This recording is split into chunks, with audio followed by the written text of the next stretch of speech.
तो ये तो साथियों ब्लड आया छनने के लिए एफिरेंट आर्टरियोल से, और एफिरेंट आर्टरियोल साथियों छना हुआ ब्लड को वापस शरीर के अंगों तक पहुंचा देती है। लेकिन मैंने कहा कि ब्लड में ये सारी चीजें होती है, कुछ अच्छी चीजें होती है, कुछ खराब चीजें होती है साथियों, तो ये छन करके नीचे आ गई। हेलो एवरीवन, एक बार फिर से स्वागत है आपका अपना यूट्यूब चैनल साइंस गुरु रवि में। गाइज हम पढ़ रहे थे एक्सीरेटरी सिस्टम अर्थात उत्सर्जन तंत्र। गाइज उत्सर्जन तंत्र की 2 क्लास कंप्लीट हो चुकी है। गाइज अगर आपने ये 2 क्लास नहीं देखी है तो आपको नीचे लिंक डिस्क्रिप्शन में मिल जाएगा, आप जाकर चेकआउट कर सकते हैं। चलिए साथियों आज की क्लास की शुरुआत करते हैं। हेडिंग लगा लीजिए एक्सीरेटरी सिस्टम। एक्सीरेटरी सिस्टम अर्थात उत्सर्जन तंत्र। गाइज कल हमने क्या पढ़ा, सबसे पहले 2 मिनट में उसका रिवीजन कर लेते हैं, उसके बाद में साथियों आज की क्लास की शुरुआत करेंगे। गाइज हमारे शरीर का मुख्य उत्सर्जी अंग कौन सा है? तो हमारे शरीर का मुख्य उत्सर्जी अंग है भैया किडनी। कौन सा है साथियों? किडनी है भैया, जिसे आप वृक्क या फिर आम भाषा में गुर्दा कहते हो। तो कल हमने साथियों किडनी के बारे में पढ़ा था। सबसे पहले मैंने आपको बताया था कि किडनी का अध्ययन विज्ञान की जिस शाखा में किया जाता है उस शाखा को क्या कहा जाता है साथियों? तो उस शाखा को कहा जाता है भैया नेफ्रोलॉजी। क्या कहा जाता है? नेफ्रोलॉजी कहा जाता है। और जो किडनी का डॉक्टर होता है, जो किडनी का स्पेशलिस्ट होता है साथियों, किडनी का जो विशेषज्ञ होता है उसे क्या कहते हैं? उसे भैया नेफ्रोलॉजिस्ट कहा जाता है। उसे नेफ्रोलॉजिस्ट कहा जाता है। इतनी बात क्लियर है? गाइज अगर आपसे क्वेश्चन पूछा जाए कि भैया किडनी का रंग कैसा होता है, तो मैं आपको बता दूं साथियों, किडनी का रंग ये हल्का भूरा लाल रंग की होती है। हल्का भूरा लाल रंग की होती है साथियों आपकी किडनी। इसका आकार कैसा होता है? अगर हम आकार के बारे में बात करें तो इसका आकार होता है भैया सोयाबीन के समान। सोयाबीन के समान या फिर राजमा के समान। राजमा के समान किस तरीके से होता है? डायग्राम बना के मैं आपको बता देता हूं। कुछ इस तरीके से होता है। 1 मिनट रुकना। ये भैया कुछ इस तरीके से आपकी किडनी का आकार होता है।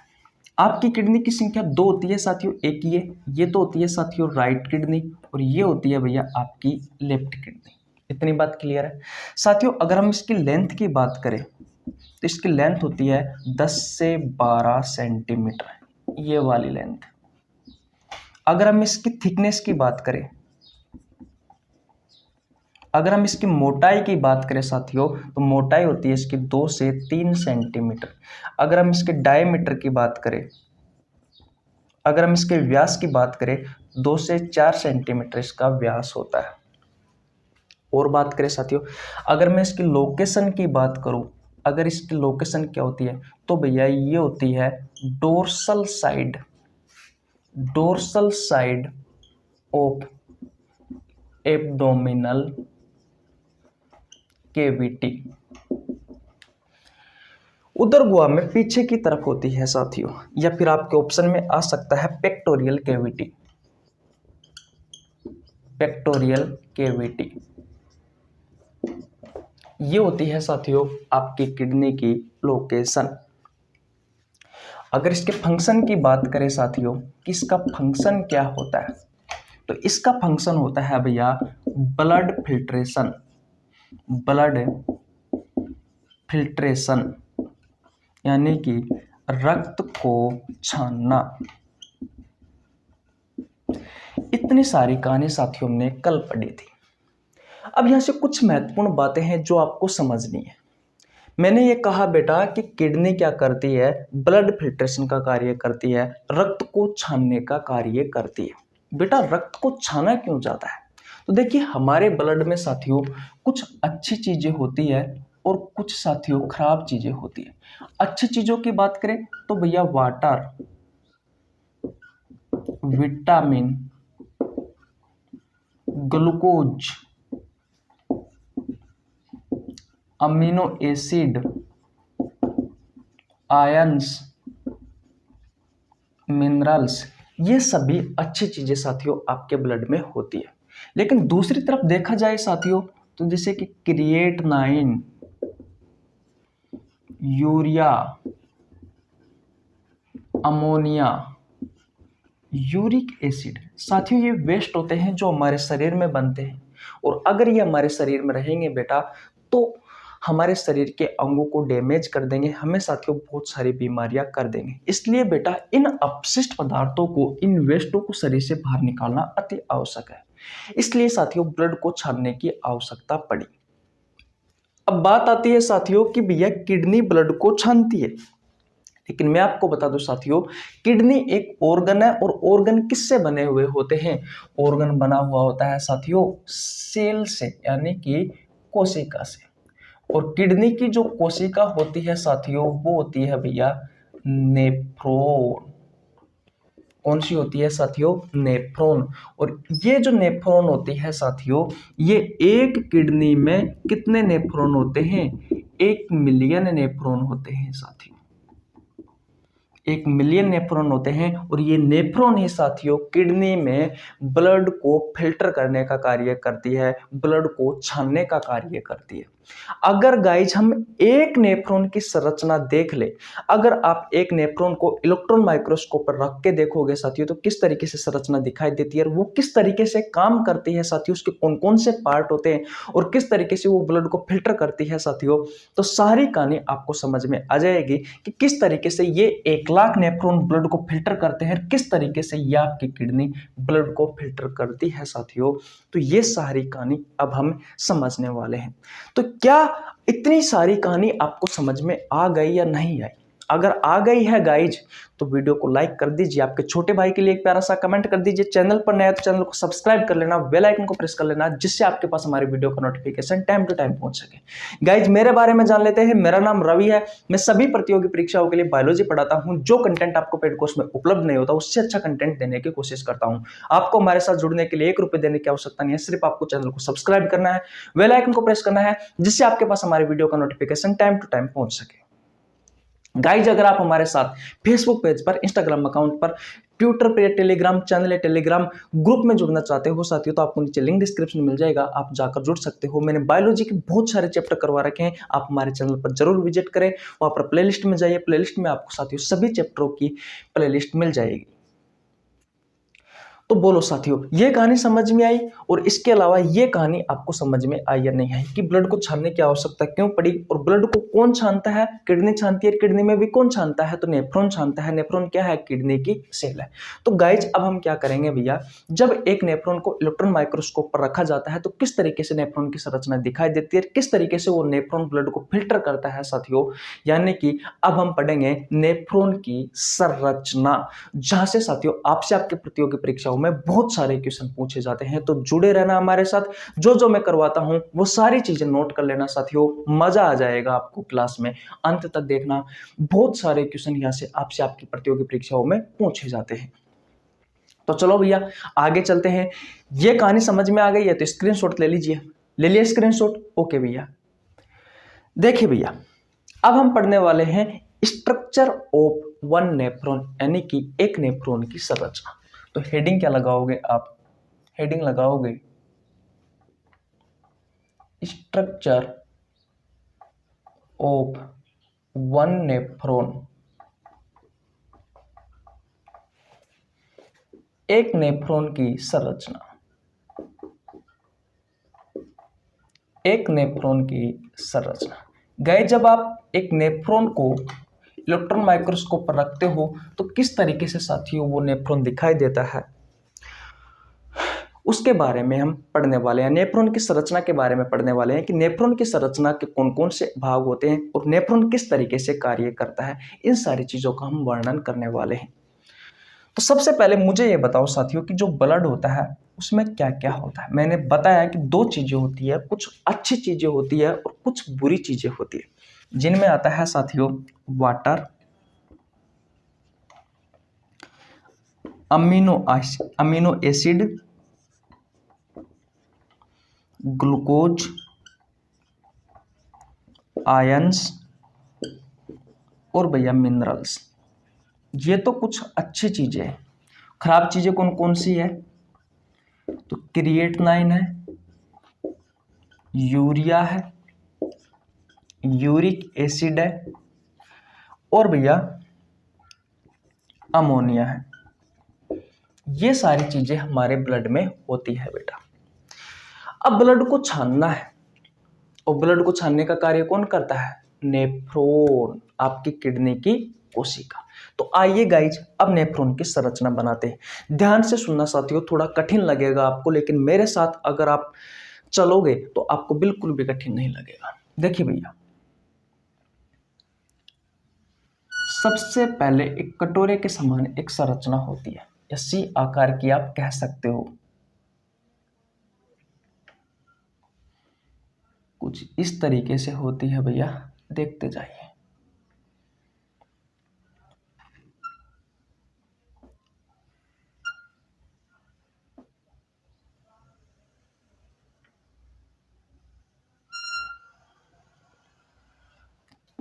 जैसे मैं बनाता हूं साथियों, सेम आपको ऐसे को ऐसे ही बनानी है। आप प्रतियोगी परीक्षाओं की तैयारी कर रहे हो, डायग्राम पर फोकस नहीं देना है, इसके जो भाग है और इसका जो कार्य है साथियों, आपको उस पर फोकस करना है। जब आप एक नेफ्रॉन को साथियों इलेक्ट्रॉन माइक्रोस्कोप पर रखोगे तो आपको कुछ इस तरीके से संरचना दिखाई देगी। अब नाम और देख लीजिए साथियों, ये आपको सी आकार की ये जो संरचना दिखाई दे रही है, ये वाली, या फिर आप कह सकते हो कि कटोरे के समान या कप के समान जो संरचना दिखाई दे रही है साथियों, इसे कहा जाता है बोमेन्स कैप्सूल। बोमेन्स कैप्सूल, बोमेन का संपुट, बोमेन का संपुट। और गाइज यहां से आपके प्रतियोगी परीक्षाओं में क्वेश्चन पूछा जाता है कि बोमेन का संपुट किस तंत्र का हिस्सा है। तो अगर आपसे क्वेश्चन पूछा जाए कि किस तंत्र का हिस्सा है, तो आप क्या कहोगे? उत्सर्जन तंत्र का। अगर आपसे क्वेश्चन पूछा जाए कि किस ऑर्गन का हिस्सा है, किस ऑर्गन का भाग है, तो किडनी का। किस कोशिका का भाग है, तो नेफ्रॉन का। इतनी बात क्लियर? ओके भैया। अब इस बोमेन्स कैप्सूल में, इस बोमेन के संपुट में नेचुरल साथियों क्या लगे होते हैं? फिल्टर लगे हुए होते हैं। और ये फिल्टर साथियों इस सी आकार के, इस सी आकार के इस बोमेन कैप्सूल में इस तरीके से दिखाई देते हैं बेटा, जैसे कि किसी कप में मैगी पड़ी हुई हो। जैसे कि कप में हम मैगी डाल देते हैं फिर अपन को दिखाई देती है ना, वैसे आपको ये फिल्टर, ये नेचुरली फिल्टर साथियों, ये क्या है? ये है भैया फिल्टर। और इन फिल्टर का नाम क्या है? इन फिल्टर का नाम है साथियों ग्लोमेरुलस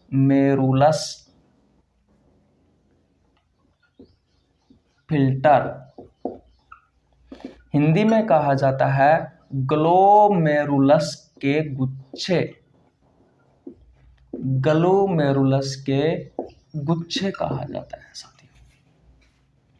इतनी सारी कहानी आपको समझ में आई? ओके। मैंने कहा कि सी आकार की जो संरचना है इसे हम बोमेन कैप्सूल कहते हैं, बोमेन का संपुट। और इसमें जो फिल्टर लगे हुए होते हैं साथियों, ये वाले, ये क्या है? ये है ग्लोमेरुलस फिल्टर। ये क्या करते हैं साथियों? ये ब्लड को फिल्टर करने का कार्य करते हैं, ब्लड को छानने का कार्य करते हैं। ये होती है साथियों ग्लोमेरुलस के गुच्छे। इतनी बात क्लियर है? अब साथियों होता क्या है, एक आर्टरी यहां पर लगी हुई होती है। तीर का निशान देखिए, अंदर की तरफ है। कहने का मतलब यहां से ब्लड आ रहा है। और हमारे शरीर के विभिन्न अंगों से सबसे पहले जिसके पास ब्लड छन्ने के लिए आता है वो आर्टरी कौन सी है साथियों? वो है एफ्रिएंट आर्टरी। एफ्रिएंट आर्टरीओल। एफ्रिएंट आर्टरियोल साथियों ये वो धमनी है जिसके पास सबसे पहले साथियों ब्लड छन्ने के लिए आता है, एफ्रिएंट आर्टरियोल। और साथियों ये ब्लड आ गया भैया शरीर के विभिन्न अंगों से, किसके पास, ये ग्लोमेरुलस फिल्टर के पास। ग्लोमेरुलस फिल्टर क्या करेगा, इस ब्लड को छानेगा, और ब्लड को छानकर साथियों ये जितनी सारी ये चीजें आपको दिखाई दे रही है, water, amino acid, glucose, ions, minerals, creatinine, urea, uric acid, ammonia, इन सबको छान करके साथियों कहाँ डाल देगा, अंदर डाल देगा। और जो बिल्कुल अब भैया ब्लड छन गया है तो यहां पर एक दूसरी आर्टरी और लगी हुई होती है, और उस आर्टरी का नाम है साथियों क्या, ये देखो ये बाहर निकलने का रास्ता है, और इस आर्टरी को कहा जाता है इफ्रिएंट, इफ्रिएंट आर्टरियोल, इफ्रिएंट आर्टरियोल। ये साथियों शरीर के विभिन्न अंगों तक छना हुआ ब्लड पहुंचाती है, कौन, इफ्रिएंट आर्टरियोल। तो एफ्रिएंट आर्टरियोल से शरीर के विभिन्न अंगों से अशुद्ध रक्त आया, यानी कि जो छन्ने के लिए रक्त आया, फिर ग्लोमेरुलस फिल्टर ने इस ब्लड को छाना, और छान करके साथियों एफ्रिएंट आर्टरियोल से ये छना हुआ ब्लड वापस शरीर के विभिन्न अंगों तक चला गया। अब बोमेन संपुट में, बोमेन्स कैप्सूल में साथियों इतनी सारी चीजें आ गई, क्योंकि भैया ब्लड तो छन करके निकल गया, अब बचा क्या, वाटर बचा, अमीनो एसिड बचा, ग्लूकोज बचा, आयंस बचा, मिनरल्स बचा, क्रिएटिनिन बचा, यूरिया बचा, यूरिक एसिड बचा, अमोनिया बचा, वो कहाँ गया साथियों, पीसीटी में आ गया। और ये वाला जो हिस्सा है साथियों आपको दिखाई दे रहा है, ये है पीसीटी। अब ये पीसीटी होता क्या है बेटा, वो देखिए यहाँ पे लिख देता हूं, पीसीटी। पीसीटी की फुल फॉर्म होती है साथियों प्रोक्सिमल, प्रोक्सिमल कॉन्वेलेटेड, कॉन्वेलेटेड, कॉन्वेलेटेड ट्यूब्यूल। गाइज जो ट्यूब होती है उस ट्यूब का 1000वां हिस्सा क्या कहलाता है, ट्यूब्यूल कहलाता है।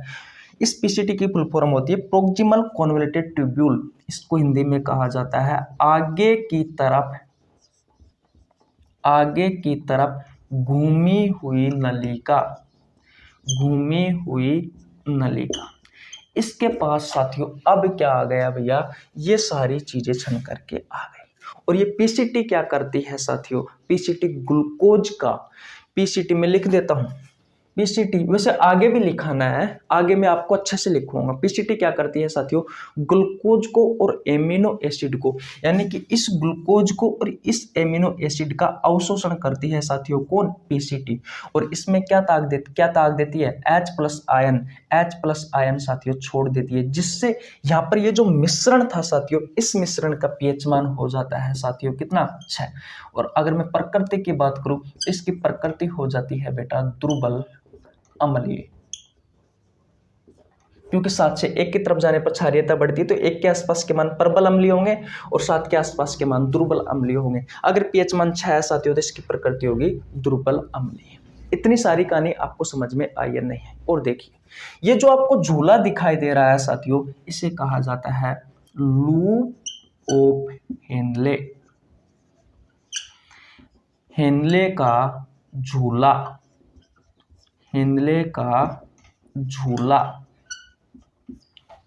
हेनले का झूला क्या कहा जाता है बेटा, हेनले का झूला कहा जाता है। ये उतरती हुई नली है साथियों, इसे हिंदी में कहा जाता है अवरोही नली, अवरोही नली। और जो चढ़ती हुई नली है साथियों इसे कहा जाता है आरोही नली। इसे तो कहा जाता है साथियों डिसेंडिंग लिम्ब, डिसेंडिंग लिम्ब, और इसे कहा जाता है साथियों असेंडिंग लिम्ब। और ये अवरोही नली क्या करती है, ये पानी का पुनः अवशोषण करती है।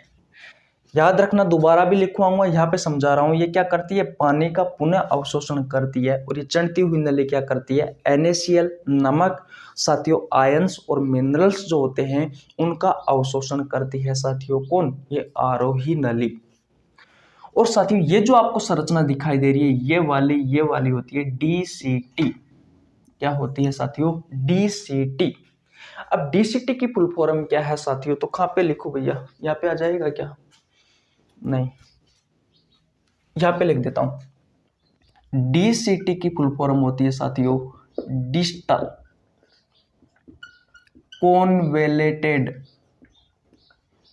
ट्यूब्यूल, दूरस्थ कुंडलित नलिका, दूरस्थ कुंडलित नलिका।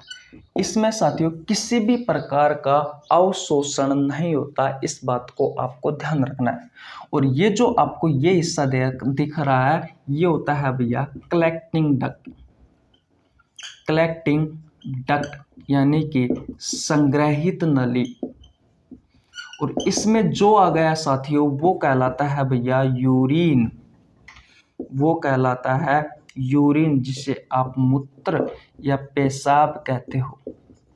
तो भैया ये जो अच्छी चीजें हैं, पानी का पुनः अवशोषण किया साथियों आरोही अवरोही नली में डिसेंडिंग लिम्ब ने, और साथियों आयंस और मिनरल्स और NaCl इसका अवशोषण किया साथियों आरोही नली असेंडिंग लिम्ब ने।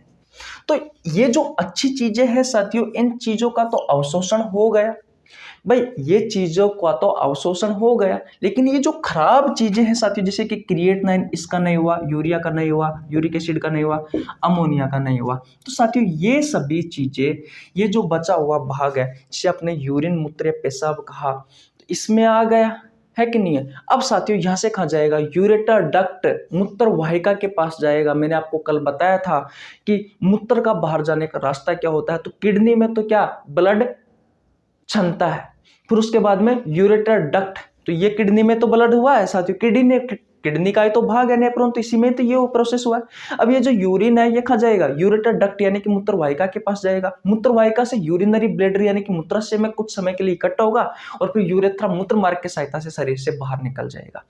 तो ये संरचना होती है साथियों एक नेफ्रॉन की संरचना। बोलो ये सारी कहानी आपको समझ में आई या नहीं आई, स्क्रीनशॉट ले लीजिए साथियों, फिर एक बार और रिवीजन करवाते हैं। स्क्रीनशॉट ले लिया, ओके। देखिए भैया एक बार और रिवीजन करवाते हैं आपका अच्छे से, ताकि आपको और अच्छे से समझ में आ सके, फिर मैं लिखवा दूंगा ताकि आपके नोट्स बन सके और आप अच्छे से याद कर सके। शरीर के विभिन्न अंगों से साथियों रक्त छन्ने के लिए सबसे पहले आता है एफ्रिएंट आर्टरियोल में, ये आ गया भैया। ये क्या है, बोमेन कैप्सूल है, और इसी बोमेन कैप्सूल, इसे हिंदी में कहा जाता है बोमेन का संपुट, और इसी बोमेन के संपुट में क्या लगे हुए होते हैं, नेचुरली फिल्टर लगे हुए होते हैं। और ये फिल्टर क्या करते हैं, ब्लड को फिल्टर करते हैं साथियों। तो ब्लड छन करके साथियों एफ्रिएंट आर्टरी से शरीर के विभिन्न अंगों के पास चला जाता है। तो ये तो साथियों ब्लड आया छनने के लिए एफ्रिएंट आर्टरियोल से, और एफ्रिएंट आर्टरियोल साथियों छना हुआ ब्लड को वापस शरीर के अंगों तक पहुंचा देती है। लेकिन मैंने कहा कि ब्लड में ये सारी चीजें होती है, कुछ अच्छी चीजें होती है, कुछ खराब चीजें होती है साथियों, तो ये छन करके नीचे आ गई। अब भैया बोमेन्स कैप्सूल से होता हुआ ये पीसीटी पे चला जाता है, कौन, ये छना हुआ पूरा भाग। अब ये पीसीटी क्या करती है साथियों, तो अमीनो एसिड को और ग्लूकोज को तो अवशोषण करेगी और H+ आयन त्याग देगी इस मिश्रण में, जिससे इस मिश्रण का पीएच मान 6 हो जाएगा, प्रकृति हो जाएगी दुर्बल अम्लीय। इतनी बात क्लियर है। फिर यह है हेनले का लूप, हेनले का झूला। इसके दो भाग हैं, एक तो उतरती हुई नलिका है, एक चढ़ती हुई नलिका है। उतरती हुई नलिका होती है अवरोही नली, डिसेंडिंग लिम्ब। ये क्या करती है साथियों, पानी का पुनः अवशोषण करती है। देखिए जब भी आपका एक बार तो आपकी जो लार्ज इंटेस्टाइन होती है ना, वो पानी का अवशोषण करती है, और उसके बाद में दोबारा आपके शरीर में पानी का पुनः अवशोषण होता है अवरोही नली में, डिसेंडिंग लिम्ब में। और अगर साथियों यहाँ पर पानी का अवशोषण नहीं होगा साथियों, तो क्या हो जाएगा, आपके शरीर से पानी बाहर निकल जाएगा, आपके शरीर में पानी की कमी हो जाएगी, यानी कि डिहाइड्रेशन आपका शरीर हो जाएगा, निर्जलीकरण आपको बीमारी हो जाएगी। इतनी बात क्लियर है। फिर चढ़ती हुई नली क्या करती है साथियों, ये NaCl, नमक, आयंस और भैया मिनरल्स, इनका क्या करती है, इनका अवशोषण करती है। फिर साथियों ये अच्छी चीजें तो सारी की सारी ही अवशोषण हो गई। डीसीटी में साथियों किसी भी प्रकार का अवशोषण नहीं होता। डीसीटी का कार्य होता है जो छना हुआ भाग है, जो मिश्रण भाग है, इसे संग्रहित नली कलेक्टिंग डक्ट तक पहुंचाना। कलेक्टिंग डक्ट से साथियों कहा जाता है, आप कलेक्टिंग डक्ट में जो भी चीज पहुंची साथियों वो यूरिन कहलाती है, और यूरिन का पीएच मान कितना है, 6, प्रकृति दुर्बल अम्लीय, क्योंकि H+ आयन त्याग दिया किसने साथियों, पीसीटी ने। अब ये छना हुआ भाग कहाँ जाएगा, यूरेटर डक्ट में, मूत्र वाहिकाओं में। फिर यूरेटर डक्ट से कहाँ जाएगा, यूरिनरी ब्लैडर में मूत्राशय में कुछ समय के लिए ब्लड ठहरता है और फिर साथियों यूरेथ्रा यानी कि मूत्र मार्ग से बाहर निकल जाता है। तो बोलो ये सारी कहानी बेटा आपको समझ में आई है? नहीं आ गई है तो बहुत अच्छी बात है, नहीं आई है तो भैया वीडियो रिपीट करके देख लेना, क्योंकि 2 बार समझा दिया है। आशा करता हूँ ये सारी कहानी तो आपको समझ में आ ही गई होगी। अब लिखवा देता हूँ ताकि आपको कोई परेशानी ना हो। तो अगर स्क्रीनशॉट नहीं लिया है तो स्क्रीनशॉट ले लीजिए भैया, फिर हम एक एक चीज आपको लिखवाते हैं। मिटा दो भैया, ओके। देखिए भैया अब हम इसके भाग और उन भागों के कार्य देख लेते हैं। तो सबसे पहले साथियों नंबर 1 पर आता है एफ्रिएंट। एफ्रिएंट आर्ट्रियोल। इसके पास साथियों शरीर के विभिन्न अंगों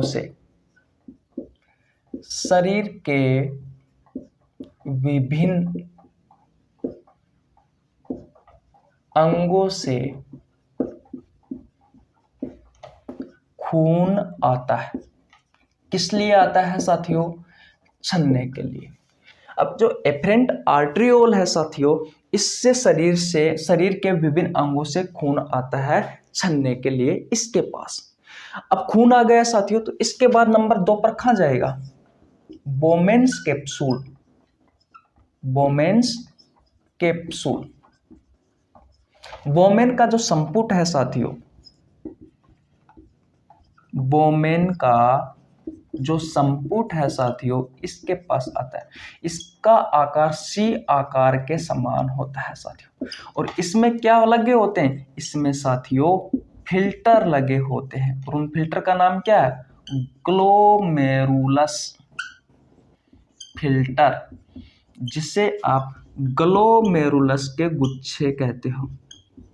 ग्लोमेरुलस के गुच्छे कहते हो। मैं आपको बता दूं साथियों, इस ग्लोमेरुलस फिल्टर में बहुत सारी कैपिलरीज यानी कि जो केशिका होती है साथियों, ये होती है। और केशिका क्या करती है?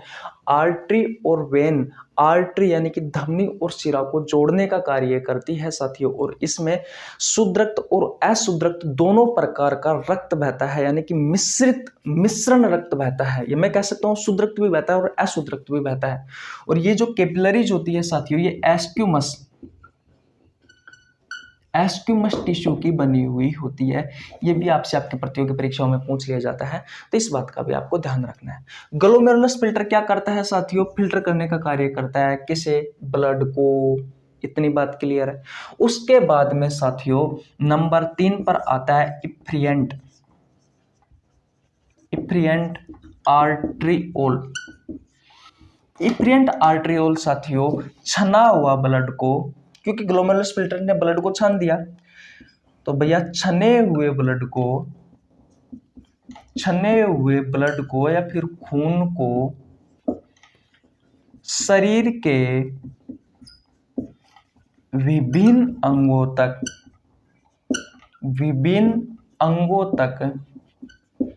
पहुंचाती है। विभिन्न अंगों तक पहुंचाती है। इतनी बात क्लियर है।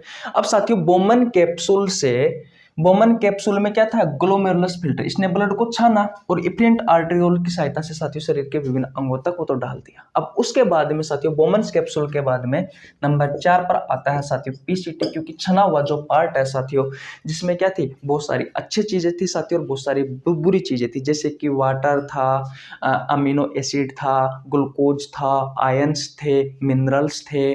वो सभी चीजें तो अच्छी थी। और दूसरी तरफ देखा जाए तो बुरी चीजें कौन कौन सी थी? Creatinine, urea, uric acid, ammonia, ये बुरी चीजें थी। तो छनकर सारी चीजें नीचे आ गई। तो साथियों जो पीसीटी है, प्रोक्सिमल कन्वोल्यूटेड ट्यूब, आगे की तरफ घूमी हुई नलिका है साथियों, ये क्या करती है? ये भैया ग्लूकोज और साथियों अमीनो एसिड, इसका क्या करेगी साथियों? अवशोषण करेगी। और इसका अवशोषण करने के बाद में साथियों इसमें भैया H+ आयन त्याग देगी। और H+ आयन त्यागने से क्या होगा साथियों? इसका जो pH मान है वो 6 हो जाएगा। और इस मिश्रण की जो प्रकृति है साथियों, वो भैया दुर्बल अम्लीय हो जाएगी। बोलो इतनी बात आपको समझ में आई या नहीं आई? इतनी बात आ गई। अब बेटा ये पीसीटी आगे जाकर के दो भागों में बटी हुई होती है, जिसे आप लूप ऑफ हेनले का लूप कहते हो। एक है साथियों अवरोही नली, एक है अवरोही नली और एक है साथियों आरोही नली। बोलो, ये सारी कहानी आपको समझ में आ गई है? तो फिर हम आगे बढ़ते हैं और अवरोही नली और आरोही नली के बारे में जानते हैं। बोलो बेटा, आ गया समझ में? ओके, मिटा दो। ओके भैया, अब देखते हैं साथियों, अवरोही नली को क्या कहा जाता है? Descending limb. और आरोही नली को क्या कहा जाता है? Ascending limb. इतनी बात क्लियर है? मैंने आपको डायग्राम में समझाया था। देखो भैया, जो पीसीटी है, इस पीसीटी के कितने भाग हैं? दो भाग। एक है साथियों अवरोही नली, अवरोही नली, और दूसरी कौन सी है साथियों? आरोही नली। अवरोही नली को क्या कहा जाता है? Descending limb, descending limb. और आरोही नली को क्या कहा जाता है? असेंडिंग लिम्ब, असेंडिंग लिम्ब कहा जाता है। ये क्या करती है साथियों? ये भैया अवरोही नली, उतरती हुई नली को कहा जाता है अवरोही नली। पानी का पुनः अवशोषण करती है। क्या करती है भैया? पानी का पुनः अवशोषण। अब आप कहोगे भैया पुनः अवशोषण क्यों? एक बार पहले साथियों लार्ज इंटेस्टाइन ने भी पानी का अवशोषण किया था, और दोबारा साथियों यहाँ पर हो रहा है पानी का पुनः अवशोषण। अगर साथियों यहाँ पर पानी का अवशोषण नहीं होगा तो क्या होगा? आपके शरीर से पानी पूरा का पूरा ही बाहर चला जाएगा, जिससे क्या होगा? आपके शरीर में पानी की कमी होगी, और पानी की कमी को कहा जाता है साथियों निर्जलीकरण।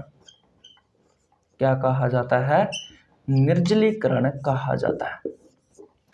बोलो, इतनी बात समझ में आ गई? अब हम बात करें असेंडिंग लिम्ब की। ये क्या करता है? तो ये भैया NaCl, नमक, कुछ मात्रा में आयंस और कुछ मात्रा में मिनरल्स, इनका अवशोषण करने का कार्य करता है। तो भैया अच्छी चीजें थी वो तो हमने अवशोषण कर ली, अब जो बुरी चीजें हैं साथियों वो आगे जाएगी। ये सारी कहानी आ गई है तो स्क्रीनशॉट ले लीजिए। ले लिया भैया स्क्रीनशॉट? ओके। अब देखिए भैया किन किन चीजों का अवशोषण हो चुका। तो पीसीटी ने सबसे पहले क्या किया? ग्लूकोज का और भैया अमीनो एसिड का, अमीनो एसिड का एब्जॉर्प्शन किया, यानी कि अवशोषण किया। उसके बाद में अवरोही नली ने किसका अवशोषण किया? वाटर यानी कि पानी का। उसके बाद में आरोही नली ने किस किस का किया? आयंस का और भैया मिनरल्स का। तो साथियों हमारे ब्लड में जितनी भी अच्छी चीजें थी वो सभी अच्छी चीजों का अवशोषण हो चुका है। अब बचा क्या? अब बचा है साथियों क्रिएटिनाइन, यूरिया, यूरिक एसिड और भैया अमोनिया। और यही तो वेस्ट प्रोडक्ट है, अपशिष्ट पदार्थ है साथियों, और इन्हें तो हमें शरीर से बाहर निकालना है, क्योंकि ये अगर हमारे शरीर में रहेंगे तो हमारे शरीर के अंगों को बेटा ये डैमेज कर देंगे। इसलिए भैया इन्हें शरीर से बाहर निकालना अति आवश्यक है। अब पीसीटी के बाद में साथियों अधिक मात्रा में, इनके साथ में अधिक मात्रा में जो जल है साथियों, जल का भी पुनः अवशोषण होता है, लेकिन जो अधिक मात्रा में साथियों जो बचा हुआ पानी है वो तो हमारे शरीर से बाहर निकलता है साथियों। तो पानी के साथ में ये सारी चीजें, और इनका पीएच मान कितना है? इस मिश्रण का पीएच मान है साथियों 6। और इस मिश्रण की प्रकृति क्या है साथियों? इस मिश्रण की प्रकृति है दुर्बल अम्लीय। इसका पीएच मान 6 क्यों है? क्योंकि भैया पीसीटी ने H+ आयन त्यागा था, जिससे इसकी प्रकृति क्या हो गई? दुर्बल अम्लीय हो गई। इसका पीएच मान हो गया 6। अब ये मिश्रण जाता है साथियों डीसीटी के पास, डिस्टल कॉन्वोल्यूटेड ट्यूब्यूल, दूरस्थ कुंडलित नलिका। मैंने आपको इसकी फुल फॉर्म अभी बताई थी साथियों। इतनी सारी कहानी आपको समझ में आ गई। अब भैया डीसीटी में किसी भी प्रकार का अवशोषण नहीं होता, इस डीसीटी में किसी भी प्रकार का अवशोषण नहीं होता। अब साथियों अवशोषण नहीं हुआ तो ये क्या काम करती है, तो ये करती है भैया पीसीटी से इस मिश्रण को कहां पर पहुंचाती है, कलेक्टिंग डक्ट तक, कलेक्टिंग डक्ट तक। संग्रहित नलिका, इस संग्रहित नलिका तक साथियों इस मिश्रण को पहुंचाती है। और मिश्रण में क्या है, वाटर है, क्रिएटिनाइन है, यूरिया है, यूरिक एसिड है, अमोनिया है। और ये साथियों जो कलेक्टिंग डक्ट के पास पहुंचता है वो क्या कहलाता है साथियों, वो यूरिन कहलाता है, जिसे आप मूत्र या फिर पेशाब कहते हो साथियों, जिसे आप आम भाषा में। और इसका पीएच मान आपसे पूछा जाता है तो इसका पीएच मान हो गया 6।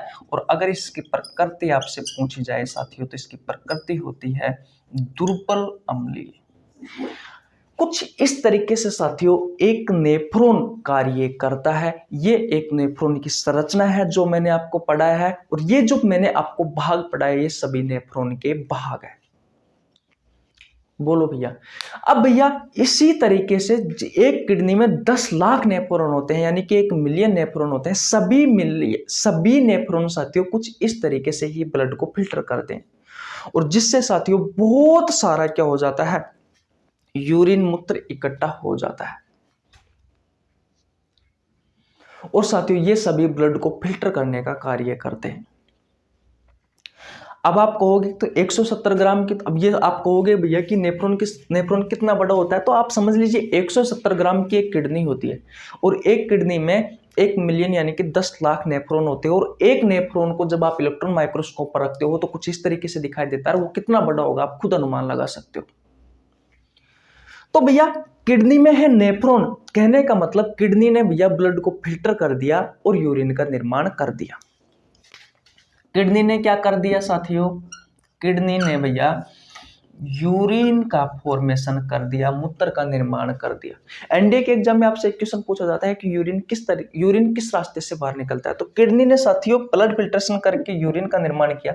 अब ये जाएगा साथियों यूरेटर डक्ट में, जब ये यूरिन खा जाएगा यूरेटर डक्ट मूत्र वाहिका में, उसके बाद में साथियों ये जाएगा यूरिनरी ब्लैडर में, यूरिनरी ब्लैडर में यानी कि मूत्राशय में, यूरिनरी ब्लैडर मूत्राशय में, और मूत्राशय के बाद में शायद ये जाएगा यूरेथ्रा में। यूरेथ्रा होता है मूत्र मार्ग। इस यूरेथ्रा से साथियों आपका यूरिन आपके शरीर से बाहर चला जाएगा। बोलो ये सारी कहानी आपको समझ में आई या नहीं आई बेटा? किडनी, फिर यूरेटर डक्ट, फिर यूरिनरी ब्लैडर और यूरेथ्रा, ये होता है साथियों मूत्र का बाहर जाने का रास्ता।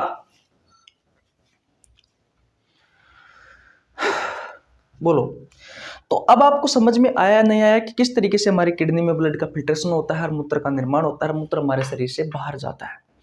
आज की इस वीडियो में हमने नेफ्रॉन की संरचना, नेफ्रॉन के भाग और नेफ्रॉन के भाग किस तरीके से कार्य करते हैं उन सभी का वर्णन किया है।